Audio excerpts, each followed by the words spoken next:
자, 그리고 항상 제가 이 계산 문제는 따로 우리 PD님한테 부탁해서 따로 이렇게 제가 옮긴다 그랬어요. 그러면 정책론.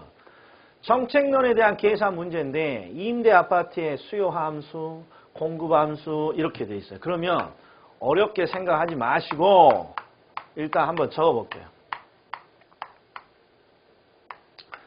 자, 그 다음에 QS는 200 플러스 4P.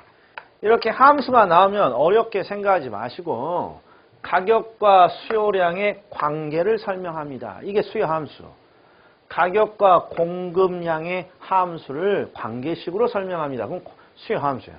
그러니까 지금까지 우리는 어떤 것으로 가격과 수요량, 가격과 공급량의 관계를 살폈습니까? 그러면 수요와 공급 모형으로. 가격과 수요량의 관계를 따집니다. 수요 함수. 가격과 공급량의 관계를 따집니다. 공급 함수. 공급 곡선. 그러니까 수요 곡선과 공급 곡선은 가격과 수량의 관계를 그래프로 보여주는 거고 함수는 가격과 수량을 관계식으로 보여줍니다. 그냥 이렇게만 생각하면 된단 말이에요. 이렇게만.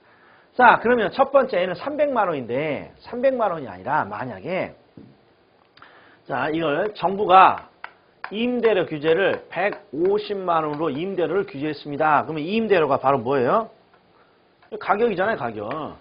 그러니까 임대료를 150만 원으로 규제했을 때 수요량이 얼마니? 150만 원으로 임대료를 규제했을 때 공급량이 얼마니? 이걸 찾아만 주면 되는 거예요. 임대료를 규제했을 때. 그럼 지금 150만 원으로 만약에 규제했다면 300. 그러니까 수요량이 1100이 되는 거죠. 1100. 그 다음에 150을 규제하게 되면 600. 그러니까 800 이렇게 되는 거예요. 자, 그럼 일단 사전 지시. 정부가 임대료를 규제하게 되면 임대료를 시장 균형 임대료보다 낮게 규제하게 되면 항상 어떤 일이 일어나요? 소비자는 더 사려고 하고 공급자는 더 적게 팔려고 해서 초과 수요 현상이 발생되는 거죠. 그 초과 수요는 항상 주택의 부족 현상을 나타내고 초과 수요는 이론적으로 수요량이 더 많은 상태잖아요. 그러니까 보세요. 임대료를 150만 원으로 규제했더니 수요량이 1100으로 늘어나고 공급량이 800으로 감소해서 지금 300만 원에 300제곱미터에 뭔가 초과 수요가 발생하죠. 이런 걸 찾으라는 게 이 임대료 규제 정책의 계산 문제예요. 자, 그러면 요걸 가지고 다시 한번 봐봐요. 자, 이론적으로 수요 함수와 공급 함수가 나오면 두려워하지 말고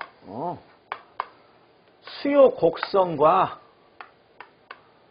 공급 곡선을 뭐 했다? 함수 형태로만 표시했다. 이러면 되는 거예요. 자, 그런데 일단 우리가 상식적으로 한번 해보자. 우리가 경제론을 먼저 안 왔으니까 우리가 경제론에서 이 균형 가격과 균형 거래량을 어떻게 찾습니까? 요거 의외로 시험에 잘 나와요. 수요 함수와 공급 함수를 주고 균형 가격과 균형 거래량을 찾으세요. 요거 잘 나오거든요. 요거부터 먼저 한번 해보자고요. 자, 균형 가격과 균형 가격은 어떻게 찾습니까? 균형 가격과 균형 거래는 어떻게 찾습니까? 그러면 항상 균형에서는 뭐가 똑같냐? 수요량과 공급량이 똑같아요. 사고자 하는 양과 팔고자 하는 양이 똑같아요. 그러면 보세요. 이런 함수를 주고 균형을 찾으세요. 그러면 균형에서는 항상 수요량과 공급량의 구별이 없어요. 또이또이니까. 그러면 어떤 현상이 나타나느냐? 미지수 P하고 Q, 미지수가 2개, 식이 2개. 그러면 연립방정식을 통해서 뭔가 Q를 찾을 수 있어요. 연립방정식이라는 말을 진짜 오랜만에 들어보잖아요. 그런데 그냥 우리가 그냥 제가 하는 방법을 봐야 옛날 생각날 거예요. 그런데 이제 요령이 있어요. 제가 알려드리는 요령은 항상 이 식 2개에서 P하고 Q를 찾으면 되는 건데 항상 P하고 Q 중에 어떤 걸 총살시킬 것이냐 이걸 결정해야 돼요. 요령이. 그러면 항상 Q를 총살시키는 게 우리 시험에는 유리해요. 왜? 대놓고 쏴달라고 서 있잖아요. Q가. 그러면 Q를 어떻게 총살시킵니까? 그러면 두 식을 더하거나 빼봐요. 그래서 Q가 없어지지. 이 경우에는 Q니까 두 식을 빼면 Q가 총살될 듯해요. 즉 위의 식에서 아래 식을 빼봐요. Q 빼기 Q는 빵. 총살됐네. 빵 하고. 그리고 1400 빼기 200. 1200. 마이너스 2P 빼기 4P니까 마이너스 6P. 이렇게 되잖아요. 그러면 P가 얼마가 들어가야 0이 되는 거예요. 1200 빼기 6P. 6이 12. 그러니까 P는 200 이렇게 나오죠. 200만 원. 그런데 중요한 거, 요 P는 어떤 가정으로 산정했느냐? 그러면 요 가정. 수요량과 공급량이 또이또이일 때의 또이또이입니다. 이 가정으로 찾은 가격이니까 바로 여기서 찾은 가격이 되는 거예요. 그래서 200만 원이 균형 가격이 되는 거예요. 균형 가격. 그러면 균형 거래량을 어떻게 찾습니까? 그러면 균형 거래량은 200만 원을 아무 데나 집어넣으면 되죠. 여기다 집어넣으면 2는 4, 1000. 여기다 집어넣어도 똑같아요. 어차피 요 지점에서는 모든 양도, 수요량, 공급량 다 똑같으니까. 그 다음에 여기다도 200 집어넣으면 4, 2, 8에 1000. 그러니까 여기는 결국 1000 이렇게 되는 거예요. 1000. 1000제곱미터. 그러니까 이 함수에 의하면 지금 시장의 균형은 200만 원에서 1000제곱미터가 지금 임대가 거래되고 있다. 이렇게 되는 거예요. 자, 그런데 만약에 정부가 이 상태에서 200만 원이 너무 높게 보여서, 자, 이제 이거 지우고. 200만 원이 너무 높게 보여서 여기다가 가이드라인을 설치합니다. 150만 원으로. 그러면 150만 원일 때 수요량을 찾고 150만 원일 때 공급량을 찾아봐. 이게 바로 임대료 규제 정책의 계산 문제라고요. 자, 그러면 공급량 이렇게 150을 집어넣으면 여기다 집어넣으면 되는 거예요. 여기다 너 150을. 150을 집어넣으면 300이니까 여기가 1000인가 1100. 그리고 얘는 800이 되는 거죠. 그래서 결국 임대료를 150만 원으로 규제하게 되면 수요량이 넘쳐나잖아요. 초과 수요량은 300제곱미터. 이렇게 되는 거예요. 그런데 이 문제는 정부가 임대료를 150만 원으로 규제한 게 아니란 말이에요. 얼마로 규제했다? 300제곱미터로 규제했습니다. 이렇게 돼. 300제곱미터가 아니라 300만 원으로. 그러니까 지금 어디다가 시장의 균형 임대료보다 높게 규제한 거라고요. 그러면 시장에 미치는 영향이 있다 없다? 없다. 그래서 정답이 5번인 거예요. 자, 그러면 이제 지금까지 제가 설명한 게 FM이에요. 항상 임대주택 시장의 균형을 찾고 정부가 규제한 임대료가 균형 임대료보다 높으면 시장에 아무런 영향이 없고 낮게 규제되었으면 그 낮은 임대료로 초과 수요를 찾는 거예요. 이게 FM이에요. 그런데 언제 균형 찾고 언제 높은지 낮은지 이런 걸 찾냐 말이에요. 그래서 요령이 뭡니까? 그러면 정부가 300만 원을 규제했잖아요. 300만 원을 그냥 넣어요. 그냥 여기다.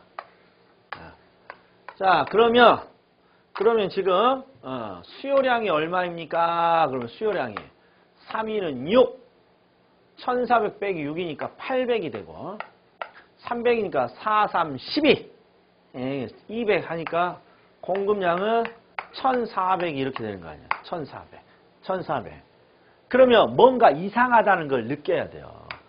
임대료 규제의 아주 중요한 논점은 항상 초과 수요예요. 초과 공급이에요.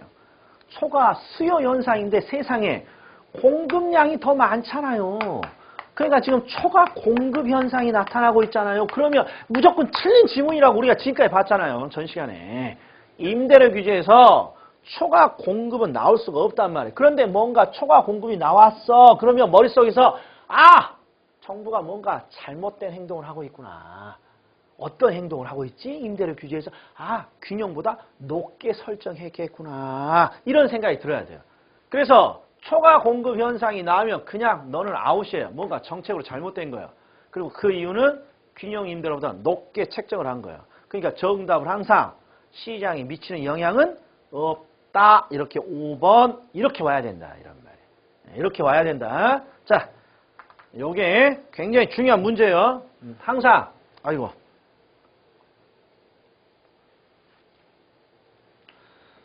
자, 이 문제 딱 하나만 보고 제 설명을 잘 들으란 말이에요. 이게 첫 번째 해봐야 돼요.